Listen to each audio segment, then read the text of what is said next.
நான் திருப்பூர்காரன். என் ஊருக்கு பக்கத்தில் திருப்பூர் வந்து ஒரு சின்ன கிராமம், படியூருங்கிற கிராமம். என் ஊரில் கிட்டத்தட்ட 400-500 பேர் வடநாட்டுக்காரங்க இருக்காங்க, பெங்கால்காரங்க. என் மனைவி கூட இருக்காங்க. என் மனைவியும் என் அம்மாவும் உட்காந்து பேசிட்டு இருக்கிற அந்த பொண்ணு அதிர்ச்சியாக பார்த்துட்டு இருந்துச்சு. எப்படி மருமகளும் மாமியாரோட கேஷுவலாக உட்காந்து பேசிட்டு இருக்கீங்க, எங்களுக்கு இந்த ஊர்லாம் சிங்கப்பூர் மாதிரி அப்படிங்கிறான். எனக்கு பார்த்தோன்னே பயங்கர சந்தோஷமாச்சு. இதாண்டா நீதி கட்சி ஆரம்பிச்சு திராவிட கழகத்தில் வரைக்கும் திமுக நான் வேண்டாம் உருவாக்கியிருக்கேன். சிங்கப்பூர்னா சத்தியமா அவன் சொல்றான். அவன் உட்காந்து பல பேர் சொல்றான், திராவிடம் என்ன செய்து விட்டது, சென்ட்ரல் பஸ் ஸ்டாண்ட்ல போய் நின்று பாரு, இல்ல சென்ட்ரல் கோயம்பேடு பஸ் ஸ்டாண்ட்லயும் சென்ட்ரல் ரயில்வே ஸ்டேஷன்ல போய் பாரு, திராவிடம் என்ன செய்து விட்டதுன்னு உனக்கு தெரியும். கொத்து கொத்தா பை எடுத்துட்டு இறங்குறான். எப்படியாவது இங்க வந்தா பொழைச்சுக்கலாம்னு அவனுக்கு தெரியுது. ரேஷன் கடையில நாம அரிசி வாங்கும் போது கிராமத்துல நான் போய் கை வைக்க சொல்லிட்டாங்க. 2 மாசத்துக்கு கை வைக்கலாம், கார்டை கேன்சல் பண்ணிடுவான்ட்டான். போய் கை வைக்கும் போது அந்த அரிசியை வாங்குறதுக்காக வட இந்தியர்கள் பையோட பக்கத்தில் இருந்தாங்க. எனக்கு ரொம்ப அதிர்ச்சியா இருந்துச்சு. மதம் அதைத்தான் செய்யும். அந்த மதம் என்ன பண்ணுன்னா சோத்துக்கு பிச்சை எடுக்க தான் விடும், ஆனா கொலை பண்றதுக்கு தயார் பண்ணும். 1927 29 சுயமரியாதை காலகட்டத்தில் இந்த சைவம் பெருசா வந்து இதுதான் தமிழ் தேசியமாகவும் இதுதான் அரசியலாகவும் கட்சியாக வந்துருந்துச்சு. அப்படின்னா பாஜக முதல்ல தமிழ்நாட்டில் கட்சியாக வந்திருக்கும். சிவசேனா மகாராஷ்டிரத்தில் வந்திருக்காது, சிவசேனா தமிழ்நாட்டில் வந்திருக்கும். இப்ப தர்காவை பத்தி பேசிட்டு இருக்கோம், தர்காவே இருந்திருக்காதுங்க. பாதி உண்மை பொய்யை விட ஆபத்தானது, பல மடங்கு ஆபத்தானது. பொய்யை விட ரொம்ப மோசமான ஆபத்து. இந்த தமிழ் தேசியம் இப்ப இருக்கிறீங்க பாதி பாதியா பேசிக்குவாங்க. சிம்பிளா சொல்றேன். இப்ப மொழி போராட்டம், பெரியார் வந்து அதை சொல்லி விட்டார் 2வது மொழி போராட்டத்தில் அப்படின்னு ஏதோ பெரியாரே துப்பாக்கி எடுத்துட்டு போய் எல்லாத்தையும் சுட்ட மாதிரி பரப்புரை பண்ணிட்டு இருக்காங்க. அன்னைக்கு யாரு தமிழ்நாட்டோட இந்தியாவோட காங்கிரஸ் தலைவர், அன்னைக்கு யாரு தமிழ்நாட்டோட முதலமைச்சர், அன்னைக்கு யாரு தமிழ்நாட்டோட ஹோம் மினிஸ்டர், அதெல்லாம் பேச யாருமே தயாரா இருக்க மாட்டாங்க. நல்லதுன்னு ஒண்ணு நடந்துருச்சுன்னா நாங்க தான் அப்படின்றாங்க, கெட்டதுன்னு ஒன்று நடந்துச்சுன்னா அவங்க தான் அப்படின்றாங்க. இதுதான் வந்து அந்த குணா கான்செப்ட் வரலாறு. நல்லது நடந்துருச்சு அப்படின்னா அது வந்து நாங்கள் செஞ்சது, கெட்டதுன்னா திட்டமிட்ட சதி. இந்த வரலாறு நரேஷனே இப்படி தான் போயிட்டு இருக்கு. பாதி பாதி வெட்டி வெட்டி வெட்டி வெட்டி பேசக்கூடிய பண்பை அவங்கள்ட்ட இருந்தா நம்ம கத்துக்க வேண்டியதா. இப்ப விஷயம் என்ன அப்படின்னா, இந்த சைவ தமிழ் தேசியத்தை, சைவ தமிழ் உணர்வை உண்மையிலேயே அவர் ஸ்டாப் பண்ணார். இதை வந்து மடமாத்திருச்சுன்னு மணியரசன் எல்லாம் பேசுவாரு. மடமாத்துன்னு அவருக்கு பிரச்சனை. ஏன்னா அவருக்கு ஏதோ ஒரு வகையில் அவர் நெத்தியில பட்டையை போட்டு சட்டை இல்லாம சிதம்பரம் கோயிலுக்குள்ள போகக்கூடிய ஒரு ஆள் தான். அதுல முக்கியமான விஷயம் என்னன்னா, ஒரு கடைசி ஒரு நேர்காணல்ல பெரியார் மார்க்கெட்டுக்கு ஏற்ற மாதிரி பேசக்கூடிய ஒரு நபர் பேசினார். பெரியாருக்கு எது மார்க்கெட்டா இருக்கோ உடனே அதுக்கு தாவிடுவார் அப்படின்னாரு. நாங்க கொஞ்சமாவது ஒரு அடிப்படை அறிவு வேணாம். 1925 காங்கிரஸ் தான் இந்தியாவோட பெரிய மார்க்கெட், பாப்பான் தான் பெரிய மார்க்கெட், போடா அப்படின்னு வந்துட்டாரு. அன்னைக்கு தாலி கட்டுறதுதான் மார்க்கெட், கலட்டுனாரு. சாமி கும்பிடுறதுதான் மார்க்கெட், கலட்டு, போய் கோயிலுக்குள்ள போகாத அப்படின்னாரு. எதுக்கு போய் சாமி கும்பிடுற அப்படின்னாரு. எதெல்லாம் அந்த சமூகத்துல மார்க்கெட் ஆரம்பிச்சோ அந்த மார்க்கெட்டுக்கு நேர் எதிரானதா மாறினாரு. மணியரசன் தான் மார்க்கெட்டுக்கு ஏற்ற மாதிரி மாறிக்கிட்டு இருக்காரு. அவர் மார்க்கெட் மணி. இப்ப நான் ஒரு சின்ன கேள்வி கேட்கறேங்க. சில கிறுக்கம் பேசுறான், பெண்களை இப்படி பேசிவிட்டார் பெரியார் அப்படிங்கிறான். ஆதாரத்தை கேட்டா கொடுக்க மாட்டாங்க கடைசி வரைக்கும், அது வேற கதை. நான் என்ன சொல்றேன், திருமூலர் ஆரம்பிச்சு தாய்மானவர் இருந்து அருணகிரிநாதர்ல இருந்து பட்டினத்தார் இருந்து கடைசியா வள்ளலார் வரைக்கும், வள்ளலார் இருந்து மாறிக்கிறார் அந்த கருத்துல இருந்து. பெண்கள் குறித்து என்னென்ன சைவ இலக்கியம் எடுத்து பேசலாமா? ஒரு நாள் கருத்தரங்களை உட்கார்ந்து பேசுவோமா? பெண்கள் குறித்து சைவ இலக்கியங்களில் என்ன உரையாடல் நிகழ்த்தப்பட்டுச்சு, பக்தி பெண்ணை என்னவாக பார்த்தது, இதை பேசுறதுக்கு யார் தயாரா இருக்கீங்க? சோ கால்ட் ரைட் விங்ல இருந்து பேசக்கூடிய எவனாவது ஒருத்தன் தயாராக்கணும். அப்ப அங்க இல்லைங்க, அது நம்மளுது, அது வந்து பாத்துக்கலாங்க. அதாவது இங்கே ஒரு பழக்கம் இருக்குது, நரேஷன் செட்டிங். இந்த பெங்களூர் குணா புக்கும் நான் காலேஜ் படிக்கும்போது படிச்சிருக்கேன். நான் படித்தப்போ என்னடா இப்படி ஆயிடுச்சு, இப்படியெல்லாம் இருந்திருக்கு அப்படின்னு படிச்சிருக்கேன். பிற்பாடு ஓரளவுக்கு வரலாற்று அறிவு, கோசாம்பி, சர்மா, ரோமிலா தப்பர், இது மாதிரி நான் புத்தகம் வாசித்த பிறகு திருப்பி அந்த புத்தகத்தை படிக்கும்போது சிரிச்சுக்கிட்டே இருந்தேன். நான் உட்காந்து உண்மையிலே சிரிப்பு வந்துருச்சு. ஏன் அப்படின்னா, ஒரு பாசிஸ்ட் கட்சியினுடைய அறிக்கையை வரலாறா இத்தனை நாளாக படிச்சுட்டு இருந்திருக்காங்களே அப்படின்னு பார்த்தேன். இது ஒரு பாசிஸ்ட் கட்சியோட அறிக்கைடா, இது வரலாறே கிடையாதுங்க. அது நல்லா கவனிச்சிங்கன்னா தெரியும். தமிழர் அல்லாத, அவங்க சொல்ற மாதிரி ஜாதி அடிப்படையில், ரத்தத்தின் அடிப்படையில், டிஎன்ஏவின் அடிப்படையில் தமிழர் அல்லாத செஞ்ச எல்லா நல்ல விஷயங்களுமே அது எதற்கே நடந்துச்சு. ஆனா பெரியாரோ திராவிட கழகமோ ஏதாவது சின்ன, இது திட்டமிட்ட சதிப்பா, பெரிய சதி. 500 வருஷமா நடக்குது, 800 வருஷமா நடக்குது. இது பயங்கரமான சதி, பயங்கர நரேஷன். அதில் இப்போ வந்து 1926 நினைக்கிறேன், 1919 டிஎம் நாயர் தென்னிந்தியாவை தனிநாடாக கேட்டவர் ஹோம்லேண்ட் பத்திரிகையில் அண்ணா எழுதியிருக்காரு. இன்னும் சில பத்திரிகைகள் எழுதியிருக்காங்க. இன்னும் சொல்லப்போனால் டிஎம் நாயரை படிக்கும்போது நான் கல்லூரி மாணவர் முடிச்சுட்டு வந்து டிஎம் நாயரை பற்றி படிக்கும்போது என்னுடைய விடுதியிலே நான் அழுதுருக்கேன். நமக்காக ஒருத்தர் போய் அனாதையாக செத்துருக்கான், அவனை நான் மலையாளின்னு எப்படி சொல்கிறது? லண்டனில் போய் குடும்பத்தெல்லாம் விட்டுட்டு, குழந்தையெல்லாம் விட்டுட்டு, சொந்த பந்தத்தை விட்டுட்டு, நமக்கு வேலைவாய்ப்பு, கல்வியில் இடஒதுக்கீடு, வேலைவாய்ப்பில் இடஒதுக்கீடு வேணும்னு சொல்லி டிஎம் நாயர் அங்கே போய் அனாதையா செத்துருக்காங்க. இங்கிருந்து போன பார்ப்பனர்களும் சரி, பார்ப்பனர் அல்லாத ஆட்களும், காங்கிரஸ்காரங்க பேர சொல்ல முடியாது, கொண்டா கோச்சுக்காங்க வந்து எல்லாரும் இந்த சாவு கூட அங்கே போல. அவர் அங்கேயே அடக்கம் பண்ணி திருப்பி அந்த அஸ்தியை மட்டும் எடுத்துட்டு வந்தாங்க அவங்க தம்பியை வர வச்சு. அந்த நைட் நான் அழுதேன். இப்போ யார் இவரு? இன்றைக்கி நம்ம ஒரு இட ஒதுக்கீடு கிடைச்சிருக்கு, நம்ம ஒரு பேச்சுவார்த்தைக்கு வந்திருக்கோம், நாம் ஒரு படிக்க வந்திருக்கோம், நான் ஒரு கல்லூரி ஃபர்ஸ்ட் கிராஜுவேட்டாக வந்திருக்கோம். அவன் செத்துருக்கான், அவனை கொண்டாட வேண்டியதுமா அந்த சமூகம். ஆனால் அவன் நீ மலையாளின்னு சொல்லி தெரியல, அறிவு இருந்தால் அவன் சொல்லுவானா ஒருத்தன் அப்படி சொல்கிறான். ரெண்டாவது, அன்னைக்கே சங்கரன் நாயர் மெட்ராஸ் விங்கிற ஒரு பத்திரிகை நடத்துகிற சங்கரன் நாயர் வந்து தமிழனுக்கு தனிநாடு வேணும்னு கேட்டிருக்காரு. இதை குணா எழுதும்போது அதெல்லாம் தற்செயலாக ஏதோ எதர்ச்சியாக நடந்த விஷயம் அப்படிங்கிற மாதிரி தட்டி விட்டு போகிறார். அப்போது தமிழர்கள் அல்லாத எல்லாரும் பண்ணக்கூடிய பங்களிப்பு அது ஒன்றும் இல்லை, அது தெரியாதனமாக நடந்துச்சு. ஆனால் தமிழர்களாக பிறந்து அவங்க கான்செப்ட் படி தவறு செய்யக்கூடிய எல்லாருமே இது மிஸ்டேக், இது செஞ்சா அதாவது மற்றவன் செஞ்சா சதி, இவன் செஞ்சானா மிஸ்டேக், அது சரி செஞ்சுக்கலாம், அது அப்புறம் பார்த்துக்கலாம். இதுதான் வரலாற்று நரேஷனாகவே இந்த மணியரசன் முதல் கொண்டு ஆட்கள் வைக்கிற கருத்தே.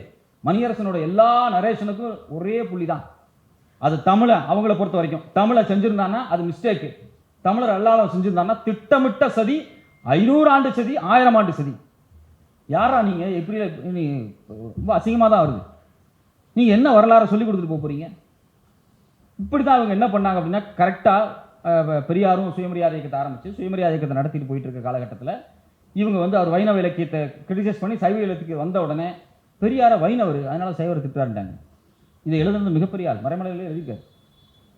பெரியாரை வைணவர், உலகத்திலேயே பெரியாருக்கு இப்படி ஒரு பட்டம் கொடுத்தது அவராக தான் இருக்கும். வைணவர்ட்டாங்க, அவர் வச்சு செஞ்சுட்டார் சைவத்தை. இவங்கெல்லாம் பெரிய பயங்கரமான டிஸ்டர்ப் ஆகிட்டாங்க. மறைமலையிலேயே பதிவு பண்ணுறாரு, நான் தூங்கவே இல்லை ஒரு வாரமா அப்படின்னு சொல்லி அதெல்லாம் எழுதியிருக்காரு. நான் தூங்கவே இல்லை, ரொம்ப மனவேதனையாக இருக்குது, இப்படியெல்லாம் பண்ணிட்டாங்களே, இவங்களை விட்டு வைக்கக்கூடாது. அப்புறம் திருப்பி வழக்கம் போல் யார் நம்ம திருவிக்காவும் கியாப்பையும் வீட்டில் போய் பஞ்சாயத்தெல்லாம் பேசி ஒரு அறிக்கையெல்லாம் கொடுக்குறாங்க. அந்த அறிக்கை பத்திரிகையிலலாம் வெளியே வருது, அதுலேயும் ஒரு பெரிய சலசலப்பு வருது. அதுக்கு பிறகு ஒரு காம்ப்ரமைஸ் மாதிரி நடக்குது. காம்ப்ரமைஸ்னா என்ன காம்ப்ரமைஸ்? பெரியார் நான் சைவத்தை கிரிட்டிசைஸ் பண்ண மாட்டேலாம் சொல்லலை, அதுக்கு பிறகு கிரிட்டிசைஸ் பண்ணிட்டு தான் இருந்தார் கடைசி வரைக்கும். பிற்பாடு 1929 யார் மறைமலையடிகள் கடுப்பாக தான் ஆனார். என்ன நீங்கள் இப்படியே இருக்காங்க, மாற்ற முடியல அப்படின்னு. அப்போது நல்லா கவனிச்சுங்க, தமிழர் அடையாளம் முழுக்க முழுக்க மொழியை சுத்தப்படுத்துறது. ஒரு மொழியை சுத்தப்படுத்த முடியாது, அது வேற கதை. மொழியை சுத்தப்படுத்துவதன் அடிப்படையில் தனித்தமிழாக உருவாக்குனாங்க. அதே சமயத்தில் ஆரிய வேத பார்ப்பனிய கட்டமைப்புகளிலிருந்து வெளியே உருவாக்குனாங்க. குறிப்பாக தமிழ்நாட்டில் இருந்த சைவர்கள்ட்ட கொஞ்சமாவது தீண்டாமை ஒழிக்கணுங்கிற எண்ணமும் இருந்துச்சு. யாழ்ப்பாண சைவர்கிட்ட கிடையாது. அவங்க அது சொல்றது கஷ்டம். அவங்க சைவத்தை தூக்கி பிடிச்சது கிறிஸ்தவத்துக்கு எதிராக, இங்கே சைவத்தை தூக்கி பிடிச்சது பார்ப்பனியத்துக்கும் வைதிகத்துக்கும் எதிராக. அப்படி நடந்துச்சு. ஆறுமுக நாவலர் பண்ண அலும்பெல்லாம் படித்து பார்த்தா மனசு வேதனையாக இருக்கும். ஆனால் இப்போ சமீபத்தில் ஒருத்தர் மீட் பண்ண யாழ்ப்பாணத்துக்காரர் தான் சொன்னார். நான் சொல்லிட்டு இல்லைண்ணே, நாங்கள் வந்து வள்ளலார் மரபு, நீங்கள் ஆறுமுக நாவலர் மரபு, தயவுசெய்து என்கிட்ட பேசாதீங்க அப்படின்னு. எங்களுக்கு வந்து சுத்த சன்மார்க்கம் தான், அவரும் எங்களை பொறுத்த வரைக்கும் எங்களை திராவிட இயக்க முன்னோடி மாதிரி தான் நாங்கள் பார்க்குறோம், எங்கள் சுத்த சன்மார்க்கம் தான் அது, நீங்கள் வந்து அந்த மரபு எனக்கு வேண்டாண்ணே அப்படின்னா. இல்லை அப்படி இல்லைண்ணே, இப்படி இல்லைண்ணே அப்படின்னு பேசினார். ஸோ இப்போ நம்மகிட்ட ஒரு ப்ரொக்ரெசிவ் திங்கிங் ஏற்கனவே இருக்குது. அந்த ப்ரொக்ரெசிவ் திங்கிங்கை மடமாத்துற வேலை கிட்டத்தட்ட இந்த சைவ காலகட்டத்தில் நடந்துச்சு. அது குறிப்பாக 1927 29 காலகட்டம், இந்த இடைப்பட்ட 2 ஆண்டுகளில் பெரிய விவாதம் நடந்திருக்கு, பெரிய சண்டை நடந்திருக்கு. ஆனால் பெரியார் ஒருபோதும் விட்டு கொடுக்கல. உடனே சங்கர மடத்துலேருந்து தான் கடி வருது, சிருங்கேரியிலேருந்து, ஐயா வாங்க சந்திக்கலாம் அப்படின்னு. 1929 முதல் மாநாட்டை பெரியார் நடத்தி முடிச்சோடனே யார் சங்கராச்சாரியை கூப்பிட்டாரு. நான் சங்கர மடத்துக்கு வரமாட்டேன், சைவ மடத்துக்கு வரமாட்டேன், நான் யார் அப்படின்னு காமிக்கிறேன் தான் அவர் வந்து மாநாட்டை நடத்தி காமிச்சார். இந்த சண்டை 2 ஆண்டு கால சண்டை இருக்குது பார்த்தீங்களா, தமிழர் அடையாளம் அப்படிங்கிறது சைவ அடையாளமாகவே நிலைநிறுத்தப்படும் போது பெரியார் இல்லை ஒரு முற்போக்குத்தனத்தை இந்த சமூகத்திற்கு கொண்டு வந்து நிறுத்தினார். இந்த இடம், பெரியார் செஞ்ச இந்த இடம் அப்படிங்கிறது இந்திய வரலாறில், ஐரோப்பிய வரலாறை கொஞ்சம் அறிந்தவர்களுக்கு தெரியும், இந்திய வரலாறில் நடந்த மிக முக்கியமான ஒரு மாற்றம். ஏன் சொல்கிறேன் அப்படின்னா, 1500களுக்கு பிறகு வெஸ்டர்னில் வந்து தியாலஜியும் ஃபிலாசபியும் பிரிஞ்சிருச்சு. மதம் தனியாக போயிடுச்சு, தத்துவம் தனியாக போயிடுச்சு. அதில் காண்டா இருக்கலாம், மார்க்ஸாக இருக்கலாம், நீட்சேவா இருக்கலாம், யார் வேணாலும் இருக்கலாம். இவங்க எல்லாரும் புரிஞ்சுக்கிட்டாங்க மனுஷன் வாழ்க்கைன்னா என்ன, மனுஷன் ஏன் பிறந்தான், எதுக்கு பிறந்தான், சமூகம்னா என்ன, குடும்பம்னா என்ன, மனிதனுடைய அடிப்படை தேவைன்னா என்னங்கிற உரையாடல் மதத்துக்கு வெளியே நடக்க ஆரம்பிச்சிச்சு. சர்ச்சை ஓரம் கட்டிட்டாங்க, போதும் கிளம்புங்கிட்டாங்க. ஆனால் அந்த முறை இந்தியாவில் இன்னைக்கு வரைக்கும் இல்லை. தத்துவமும் மதமும் இந்தியாவில் பிரியறதுக்கான வாய்ப்பு ஏற்படவே இல்லை. அப்படி ஏற்படுத்திய ஒரு நபர் என்னை பொறுத்த வரைக்கும் தந்தை பெரியார் மட்டுமே தான். ஒரே ஒரு ஆள் தான். தத்துவமும் மதத்தையும் தள்ளி தள்ளி வைத்து நிறுத்திய ஒரே மாமனிதன் பெரியார் தான். பெரியாருக்கு சித்தாந்தம் கிடையாதுன்னு சொல்லுவாங்க, ஒழுங்கா படிங்கடா, பெரியார் எவ்வளவு பெரிய மரபு உருவாக்கி இருக்காரு அப்படின்னு அப்பதான் தெரியும். அது இந்த வலதுசாரி எழுத்தாளர்கள் நிறைய பேர் சொல்லிட்டு தெரிவாங்க. இப்போ அதில் முக்கியமான விஷயம், பெரியார் ஒரு ப்ரொக்ரெசிவ் திங்கிங், நம்பிக்கையின் அடிப்படையிலான ஒரு தேசியத்தை முன்வைக்கல், பகுத்தறிவின் அடிப்படையிலான ஒரு தேசியத்தை முன்வைக்கிறார், ஆய்வின் அடிப்படையிலான ஒரு தேசியத்தை முன்வைக்கிறார், முற்போக்கின் அடிப்படையிலான ஒரு தேசியத்தை முன்வைக்கிறார், ஒரு முன்னோக்கிய தேசியத்தை முன்வைக்கிறார். பின்னாடி இருந்து எனக்கு ஏதாவது கிடைக்கும், அதான் நான் பேசா போட்டு மேலே நின்று நான் ஒரு அரசியல் பண்ண இங்கே வரல, நான் முன்னாடி போறேன். ஏன்னா ஐரோப்பா அமெரிக்க நாடுகள் தொழில் வளர்ச்சியை நோக்கி நகர்ந்துகிட்டு இருக்கு, நான் தொழில் வளர்ச்சியை நோக்கி தான் நகர்த்த முடியும். அதனால தான் தமிழை இங்கிலீஷை படினார். அவர் என்ன இவங்க சொல்லுவாங்க, அவர் தமிழை காட்டு மிராடி மொழின்னு சொல்லிட்டார், தமிழை படிக்க வேணாம்னு சொல்லிட்டாரு. தமிழை படிக்க வேணான்ட்டு அவர் வேறு எதை படிக்க சொன்னார்? அவர் என்ன தெலுங்கு படிக்க சொன்னாரா, கன்னடம் படிக்க சொன்னாரா, இல்லை வேறு எந்த மொழியை படிக்க சொன்னார்? அவர் இங்கிலீஷ் படிங்கடா. எங்கள் அப்பாவை தான் சொன்னார். நான் வந்து கவர்மெண்ட் ஸ்கூலில் 4வது படிக்கும்போது எப்படியாவது இங்கிலீஷ் படித்து நம்ம குடும்பத்தில் நல்ல உயரத்துக்கு போயிரு, ஏதோ ஒன்று படிச்சிடறா அப்படின்னு எங்கள் அப்பா, அவருக்கு எழுத படிக்க தெரியாத கொண்டு விட்டார். ஒரு அப்பன் அப்படி தான் சிந்திப்பான், ஒரு சமூகத்துக்கே அப்பன், ஒரு தந்தை அப்படி தான் சிந்திப்பான். என் புள்ள இப்படி தான் போகும் அப்படின்னா, நீ எதையாவது கம்பராமாயணம் படிக்கணும், நீ வந்து திருவாசகத்தை படிக்கணும் அப்படிங்கிறதுக்காக என்ன சாவடிக்காத. நான் வேலை இல்லாமல் ரோட்டில் பிச்சை எடுத்துருக்க முடியாது. அங்கே பாரு பார்ப்பான் எப்படி படிச்சிருக்கான், அவன் லண்டனுக்கு போகிறான், அங்கே இருக்கக்கூடிய உயர் ஜாதியாக இருக்கக்கூடிய ஃபார்வர்ட் கேஸ்டாக இருக்கக்கூடிய எப்படி மேலே போகிறான், அங்கே போகிறான், இங்கே போகிறான், நீ என்றா இங்கே உட்காந்து இதை படிச்சுக்கிட்டு இருக்க அப்படின்னு கேட்கத்தான் செய்வான். ஒரு அப்பன் மனநிலையில் இருக்கக்கூடிய ஒருத்தன் இந்த சமூகத்தில் கேட்பான், இல்லைன்னா ஃப்ராடுன்னு இருக்கும். இந்த சமூகத்தை யாரெல்லாம் பின்னோக்கி இழுக்கும்னு நினைக்கிறானோ, இந்த சமூகத்தை அழிக்கும்னு நினைக்கிறானோ, இந்த தமிழனுக்கு ஒரு அடையாளமும் இந்த தமிழன் வந்து முன்னோக்கி போகக்கூடாதுன்னு நினைக்கிறானோ, அவன் தான் என்ன பண்ணுவான், இல்லை அங்கே அது இருக்குது, இங்கே இது இருக்குது, இங்கே இது இருக்குது அப்படின்னு சொல்லி, நீ இதை படி, கம்பராமாயணத்தை படி, இல்லை நீ திருவாசகத்தை படி, நீ அதை படி இதை படிமா. அதெல்லாம் இல்லை, எனக்கு வேலை கிடைக்கணும், நான் சோறு திங்கணும். 2 பஞ்சத்தை பார்த்துட்டு வந்திருக்கேன், பெரும் பஞ்சம். 2 நூற்றாண்டாக கிட்டத்தட்ட தாது பஞ்சம் 6-7 பஞ்சம் பார்த்தாச்சு. சோத்துக்கு வழி இல்லாத சமூகம்.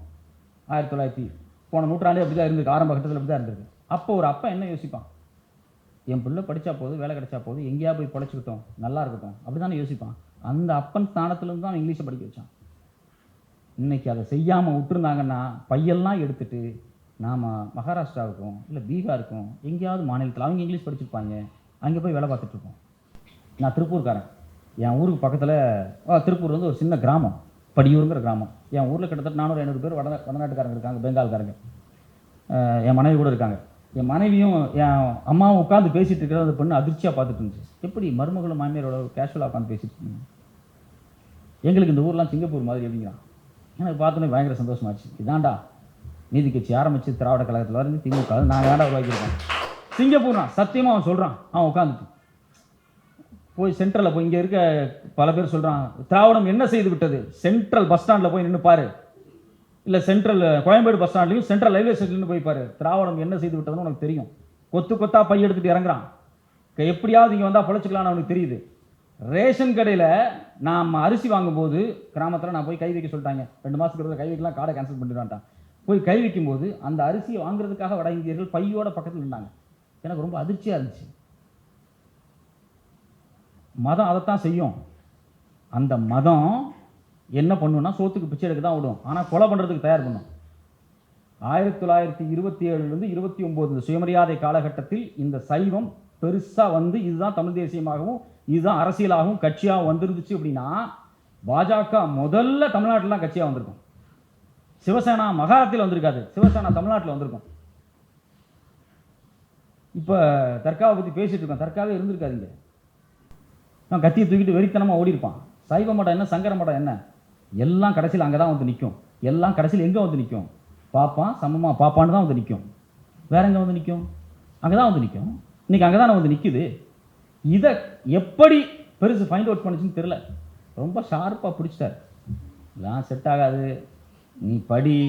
இவன் சொல்லுவான் நெத்தியில் உபதி அடிச்சுக்குன்னு சொல்லுவான், கறி திங்காதுன்னு சொல்லுவான், காலையில் எழுந்திரிச்சு ருத்ராசத்தை போட்டு லிங்கத்துக்கு முன்னாடி உட்காந்து தியானம் பண்ணுமா, அதெல்லாம் அப்புறம் பார்த்துக்கலாம். நீ படி படி படி, பள்ளிக்கூடத்துக்கு போ, இதுதான் உன்னை காப்பாற்றும், இதுதான் சோறு போடும். பஞ்சத்தில் அடிபட்டு பராரியாக இந்த தமிழ்நாட்டை விட்டு ஓடி இருக்கு ஒரு நூற்றாண்டில். அங்கங்கே போய் பார்த்தவனுக்கு தெரியும். நீ திருப்பி ஓடாமல் இருக்கணும்னா பாப்பானை பாரு. அத்தனை பஞ்சம் வந்துச்சுங்க, எந்த பஞ்சத்துலேயும் ஒரு பாப்பான் கூட சாகலை. ஷார்ப்பாக இருந்துட்டான். 2 பேர் தப்பிச்சான், ஒன்று மார்வாடியும் பாப்பானும். நீ என்ன பண்ணுறான் அப்படின்னா, வந்த பிரிட்டிஷ்காரன் கூட நல்லா சேர்ந்துக்கிட்டு நல்லா இங்கே இருக்கக்கூடிய எல்லா மூலதனங்களையும் வலிச்சு சுருட்டி கொடுத்துட்டு நம்மளை சாவடிச்சிட்டான். இது பெரியாருக்கு புரிஞ்சிருக்காதானே? தென்னிந்திய தாது பஞ்சம் குறித்து இது ஏன் நடந்திருக்கு அப்படின்னு அவர் தெரிஞ்சிருக்காதான் அவர் பார்த்துருப்பார். இப்படி திருப்பி ஆரம்பித்து எதையாவது சொதப்பட்டு இவனை நடுத்தரவில் நிற்க வச்சுருவாங்கன்னு சொல்லிட்டு தான் அவர் தெளிவாக சொல்கிறார். இங்கிலீஷை படி, வேலைக்கு போ, வெளிநாடு போ, ஏதாவது பண்ணு. நீதி கட்சி 19,000க்கு மேலே பள்ளிக்கூடத்தை கொண்டு வந்தாங்க, அதை சொல்ல மாட்டாங்க, அதை தவிர்த்துட்டு போயிடாங்க சில பேர் பேசும்போது. இதில் முக்கியமான விஷயம் என்னென்னா, பாதி உண்மை பேசக்கூடிய ஒரு தமிழ் தேசியம் இருக்குது. பாதி உண்மை. பாதி உண்மை பொய்யை விட ஆபத்தானது, பல மடங்கு ஆபத்தானது. பொய்யை விட ரொம்ப மோசமான ஆபத்து. இந்த தமிழ் தேசியம் இப்போ இருக்கிறவங்க பாதியாக பேசிக்குவாங்க. இப்போ சிம்பிளாக சொல்கிறேன். இப்போ மொழி போராட்டம், பெரியார் வந்து அதை சொல்லிவிட்டார் 2ஆம் மொழி போராட்டத்தில் அப்படின்னு ஏதோ பெரியாரே துப்பாக்கி எடுத்துகிட்டு போய் எல்லாத்தையும் சுட்ட மாதிரி பரப்புரை பண்ணிட்டு இருக்காங்க. அன்னைக்கு யார் தமிழ்நாட்டோட இந்தியாவோட காங்கிரஸ் தலைவர், அன்னைக்கு யார் தமிழ்நாட்டோட முதலமைச்சர், அன்னைக்கு யார் தமிழ்நாட்டோட ஹோம் மினிஸ்டர், அதெல்லாம் பேச யாருமே தயாராக இருக்க மாட்டாங்க.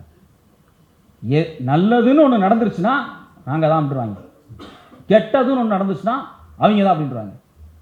இதுதான் வந்து அந்த குணா கான்செப்ட் வரலாறே. நல்லது நடந்துருச்சு அப்படின்னா அது வந்து நாங்கள் செஞ்சது, கெட்டதுன்னா திட்டமிட்ட சதி. இந்த வரலாறு நரேஷனே இப்படி தான் போயிட்டுருக்கு. பாதி வெட்டி பேசக்கூடிய பண்பை அவங்கள்ட்ட இருந்தால் நம்ம கற்றுக்க வேண்டியதாக இருக்குது. இதை வந்து நான் வந்து குணா புத்தகத்தை படித்தாலே புரியும். ஸோ அப்போ சொல்ல இந்த பாயிண்ட்டுக்கு வந்துடுறேன். இப்போ விஷயம் என்ன அப்படின்னா, இந்த சைவ தமிழ் தேசியத்தை, சைவ தமிழ் உணர்வை உண்மையிலேயே அவர் வந்து ஸ்டாப் பண்ணார். இதை வந்து மடமாத்திருச்சுன்னு மணியரசன்லாம் பேசுவார். மடமாத்துன்னு அவருக்கு பிரச்சனை. ஏன்னா அவருக்கு ஏதோ ஒரு வகையில் அவர் நெத்தியில் பட்டையை போட்டு சட்டை இல்லாமல் சிதம்பரம் கோயிலுக்குள்ளே போகக்கூடிய ஒரு ஆள் தான். அதில் முக்கியமான விஷயம் என்னென்னா, ஒரு கடைசியாக ஒரு நேர்காணலில் பெரியார் மார்க்கெட்டுக்கு ஏற்ற மாதிரி பேசக்கூடிய ஒரு நபர்னு பேசினார். பெரியாருக்கு எது மார்க்கெட்டாக இருக்கோ உடனே அதுக்கு தாவிடுவார் அப்படின்னாரு. நாங்கள் கொஞ்சமாவது ஒரு அடிப்படை அறிவு வேணாம். 1925 காங்கிரஸ் தான் இந்தியாவோட பெரிய மார்க்கெட்டு, பாப்பான் தான் பெரிய மார்க்கெட்டு, போடா அப்படின்ட்டு வந்துட்டார். அன்னைக்கு தாலி கட்டுறது தான் மார்க்கெட்டு, கலட்டுனாரு. சாமி கும்பிடுறது தான் மார்க்கெட்டு, கலட்டு, போய் கோயிலுக்குள்ள போகாத அப்படின்னாரு. எதுக்கு போய் சாமி கும்பிட்ற அப்படின்னாரு. எதெல்லாம் அந்த சமூகத்தில் மார்க்கெட் ஆரம்பிச்சோ அந்த மார்க்கெட்டுக்கு நேர் எதிரானதாக மாறினார். மணியரசன் தான் மார்க்கெட்டுக்கு ஏற்ற மாதிரி மாறிக்கிட்டு இருக்காரு. அவர் மார்க்கெட் மணி, அவர் பேரே மார்க்கெட் மணி தான். எதுக்கு மார்க்கெட் வருமோ டக்குனு அப்படி மாறிடுவார். எவனாவது சிக்குவானா, ஒரு 10 பேர்த்த கூட்டு வருவானா, டக்குன்னு நம்ம அந்த ஏரியாவுக்கு போயிடுவோம் அப்படின்பாரு.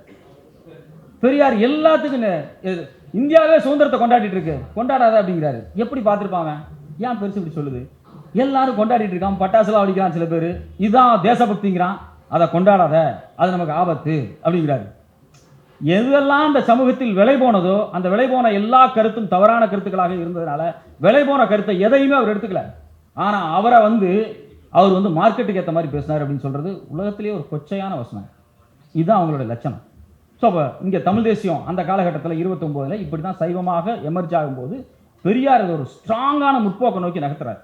ரொம்ப ரொம்ப ரொம்ப ரொம்ப ஸ்ட்ராங்கான முற்போக்கை நோக்கி நகர்த்தினார். அதுதான் 1929 சுயமரியாதை இயக்க மாநாடு. இந்த 2 வருஷம் பஞ்சாயத்துக்கு பிறகு வாடா மாநாடு போட தீர்மானம் போடுறேன். அந்த தீர்மானம் 3 மாநாடு, முக்கியமான மாநாடுகள். அதில் நடந்த எல்லா தீர்மானங்களையும் படித்து பாருங்கள், குறிப்பாக பெண்கள் படித்து பாருங்கள். இன்னைக்கு நாம் அடைஞ்சிருக்கக்கூடிய எல்லா வெற்றிகளும் அங்கிருந்து தான் தோங்குது. நிதி கட்சி சில விஷயத்தை செஞ்சாங்க, சமூக ரீதியாக சமூக உள்ளீடாக இதனை கொண்டு போய் சேர்த்த இடம் அந்த தீர்மானங்களும் அதிலிருந்து உருவான சுயமரியாதை வீரர்களும் தான். அந்த சுயமரியாதை வீரர்களுடைய உழைப்பும் இன்னைக்கு வரைக்கும் தாக்குப்பிடிச்சிருக்கு. 1000 கருத்து முரண்பாடு சுப்பராயனுக்கும் பெரியாருக்கும் இருக்கலாம், நீதி கட்சிக்கும் இருக்கலாம். ஆனால் அவரை கூட்டம் தலைமை தாங்க சொல்றாரு. எவ்வளோ பெரிய பண்பு இருந்திருக்கும். ஆனால் அங்கே வந்து சுப்பராயனும் கரெக்டாக தான் பேசிட்டு போனார், பெரியாருடைய கருத்து தான் பேசிட்டு போனார். அதான் முக்கியமான விஷயம். எல்லாத்தையும் ஒன்று அணைச்சி இழுத்து கொண்டு வந்து இந்த சமூகத்துக்கு எது தேவை, எது சரியா இருக்கும், இன்னொரு 100 வருஷத்துக்கு எது தாக்கு பிடிக்கும் அப்படிங்கிறத ரொம்ப எக்ஸாக்டா அசஸ் பண்ணி இந்த சுயமரியாதை இயக்கத்தை வீரியமா நடத்திட்டு போனார் அவர். அந்த சுயமரியாதை சுயராஜ்யம்னு இன்னொரு குழு பேசுச்சு. சுயமரியாதை தான் எங்களுக்கு என்ன பெரிய சுயராஜ்யம், நீ என்ன உள்ளே விட மாட்டேன், காங்கிரஸ் கட்சிக்கு வந்தால் கூட சேர்த்துக்க மாட்டேன், நீங்கள் பாப்பாலாம் கதவை சாத்திட்டு உட்காந்து பேசிகிட்டு இருப்பீங்க, சோறு திங்க விட மாட்டீங்க, ஒன்றா உட்காந்து நீங்கள் எல்லாம் பண்ணுவீங்க, நான் எப்படி உங்களோட இருக்க முடியும், சுயராஜ்யம் தேவையில்லை, எனக்கு சுயமரியாதை தான் முக்கியம் வந்துட்டார். அப்போ அந்த இடத்துல பெரியார் நம்மை காப்பாற்றி விட்டார். இல்லைனால் இந்த மண் இன்னைக்கு இந்துத்துவ மண்ணாக இருந்திருக்கும். இது 100% உண்மை. 100 ஆண்டுகளுக்கு பிறகு இன்னைக்கு இதே மாதிரி ஒரு இடத்துக்கு கொண்டு நிற்க வச்சிட்டானுங்க. இப்போ சுயமரியாதை இயக்கத்தினுடைய 2வது போராட்டத்தை துவங்க வேண்டிய காலகட்டம் இது. சுயமரியாதை இயக்கத்தினுடைய 2.0. நாம் என்ன பண்ணோம் 1925 29 வரைக்கும் என்னென்ன பிரச்சாரங்கள் நடந்துச்சு, அதே பஞ்சாயத்து மாதிரியே பேட்டர்ன் ஒரே மாதிரி வந்துகிட்டு இருக்கு. திருப்பியும் சண்டையை துவங்கணும். இது 2 சண்டையாக போகுது. இங்கே இருக்கிறவன் டீல் பண்ண வேண்டியதாக இருக்குது. இவன் வந்து வேலை தூக்கிட்டு இதுக்கு அதுக்கும் குறுக்க மறுக்க ஓடிட்டு இருக்கான். அவனை அடிச்சுட்டே இதெல்லாம் போடா, எதுக்கும் கையில் வேலை கொடுக்குறாங்க. கடைசியில் நான் 26 நாங்கள் வந்த உடனே நான் வந்து ஒரு கூட்டணி அமைச்சிருக்கிறேன் ஏதோ பேசிட்டு இருக்காங்க. உள்ள ஒன்றை முதலமைச்சர் ஆக்கிறக்கா அவன் பாப்பான் கஷ்டப்படுவான். கொஞ்சமாவது அறிவு வேணாமா உனக்கு? அந்த அறிவு கூடவா இல்லை? நினச்சா வருத்தமாக இருக்குது. ஸோ அப்போ முக்கியமான விஷயம் தான், பெரியார் அந்த இடத்த நம்ம காப்பாற்றி விட்டுருக்காரு. திருப்பியும் நாம் அந்த இடத்தை மிஸ் பண்ணிடக்கூடாது. இந்த நூற்றாண்டில் நாம் மிஸ் பண்ணிடக்கூடாது. அது நம்ம கையில் தான் இருக்குது. அப்போ இந்த 100 ஆண்டுகள் சுயமரியாதை இயக்கத்தினுடைய இந்த 100 ஆண்டுகளில் இருந்து நாம் திரும்பவும் எந்திரிச்சு அடிக்கணும். சுயமரியாதைக்கு தீர்மானங்களை படித்து பாருங்கள். ரொம்ப சின்ன சின்ன தீர்மானங்கள் தான். பேருக்கு பின்னாடி சாதியை துறக்கணும். நடந்துச்சா இல்லையா? யாரெல்லாம் பேர் சாதி பட்டத்தை விட்டாங்கன்னு அவர் குடியரசுல எழுதுறாரு. 2000 ஆண்டு கால தமிழனுடைய வரலாறு சாதி இல்லாத தமிழனாக பேருக்கு பின்னாடி நின்னது இந்த 100 ஆண்டு தான். பெரியார் வந்ததுக்கு பிறகுதான் தமிழர்கள் உண்மையிலேயே ஒரு ஒரு சுயமரியாதையோடு இருக்கக்கூடிய காலகட்டம் தான்.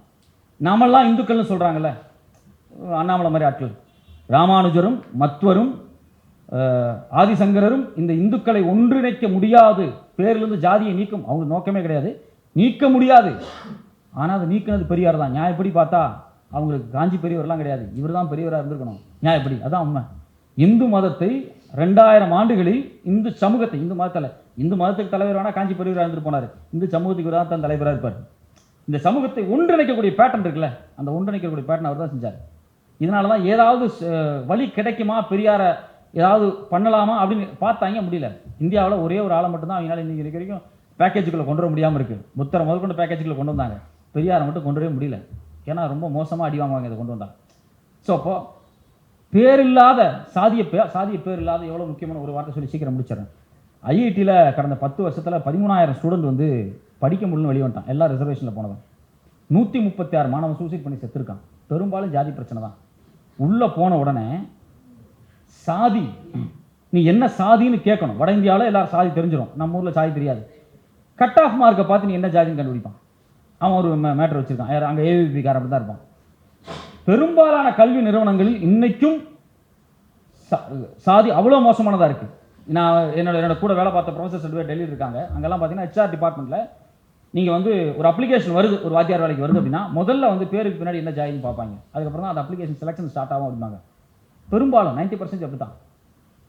இங்கே இருக்க வரைக்கும் பெரியாரை விமர்சித்தே இருப்பான். என் க்ளோஸ் ஃப்ரெண்டு கிங்ஸ்ன்னு சொல்லிட்டு கன்னியாகுமரிக்காரன். குஜராத்தில் போய் 4 வருஷம் தான் ஆச்சு, கையெடுத்து கும்பிட்றான். நம்ம வேறடா அப்படின்னா, நம்ம வேற அப்படின்னா. நான் சொல்கிறேன், இவங்க எல்லாத்தையும் போய் குஜராத் உத்தரப்பிரதேசில் போய் ஒரு 2 வருஷம் வாழ்ந்துட்டு வாங்க, அப்போ இந்த மண் என்னன்னு உங்களுக்கு தெரியும். உண்மையிலே அவன் மாறிட்டான். இல்லை நம்ம பெருசு ஏதோ பண்ணி வச்சிருக்கீங்க அது. அப்போ அதை மெஷர் பண்ண முடியல. என்னமோ பண்ணியிருக்காரு அப்படிங்கிறது இருக்கு இல்லையா, அதை எக்ஸாக்டாக மெஷர் பண்ண முடியாத சூழல் நமக்கு இருக்குது. ஏன்னா இது ஒரு சமூக இயக்கமாகவே, ஒரு பூமிக்கு மேலே நதிகள் ஓடுற மாதிரி பூமிக்கு உள்ளேயும் தண்ணி ஓடிட்டு இருக்குல்ல, அது மாதிரி ஓடக்கூடியதான் சுயமரியாதை பிரச்சாரம். அது ரொம்ப முக்கியமானது. பேருக்கு பின்னாடி சாதி எடுத்தது சரியா இல்லை, இன்னொரு 6 மாதம் வெயிட் பண்ணுங்க, பேருக்கு பின்னாடி சாதி போடணும் அப்படின்னு நாம் தமிழர் மேடையில் பேசுவான். அவன் அதுதான் ரெடி ஆகிட்டு இருக்கான். இன்னொரு 6 மாதம் கழிச்சு கேட்டை திறந்துடுவான், எல்லாரும் பேருக்கு பின்னாடி ஜாதி போடுங்க அப்படிமா. அவன் தான் தமிழன் இல்லை தமிழ் இல்லாமா. இது நடக்கும் கண்டிப்பாக. அவனுடைய நோக்கமே அதுதான். அவன் நம்மளை வந்து இது அது தமிழ் தேசியமே கிடையாது. ஸோ அப்போது ஜாதி தமிழ் தேசியம் இந்த உழைப்பை காலாமல் பண்ணுறது. நான் என்ன கேட்குறேன், 2000 வருஷமாக தமிழ் பெண்களுக்கு சொத்துல உரிமை இருந்துச்சான்னு கேட்குறேன். உரிமை கொடுக்கணும் பிள்ளைகளுக்குன்னு சொன்னது யார்? பெரியார். நான் என்ன கேட்குறேன், பெரியார் என்ன செஞ்சுட்டார் பெண்களுக்கு? இந்த ஒன்றுக்கு பதில் சொல்லு நீ. என்னைக்கு நாங்கள் பெண்களாக இருக்கக்கூடியவங்களுக்கு சாதி இது சொத்துல உரிமை இருக்குது அப்படிங்கிறத இந்திய சமூகத்தில் ஒரு மிகப்பெரிய உரையாடல் நிகழ்த்தினார் இல்லையா, அது பெரியார் தான். உண்மையிலேயே மானமுள்ள தமிழ் பெண்கள் யாரும் சீமானுக்கு ஓட்டு போட மாட்டாங்க. நீங்கள் சொத்துல இடம் வாங்கியிருக்கீங்களா, உங்கள் அப்பன் சொத்துல உங்களுக்கு வீடு கிடைக்குதில்ல, இடம் கிடைக்குதில்ல, யார் வாங்கி கொடுத்தது? பெரியார் போட்ட தீர்மானம்.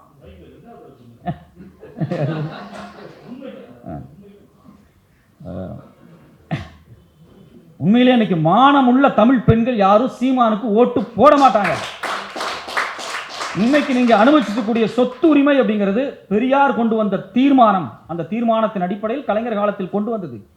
இன்னைக்கு வந்து எல்லா சீருடை பணிகளும் பெண்கள் போங்கன்னு சொல்றது இருக்கு இல்லையா, தீர்மானமா போட்டிருக்காரு அவர் போடாம இல்ல.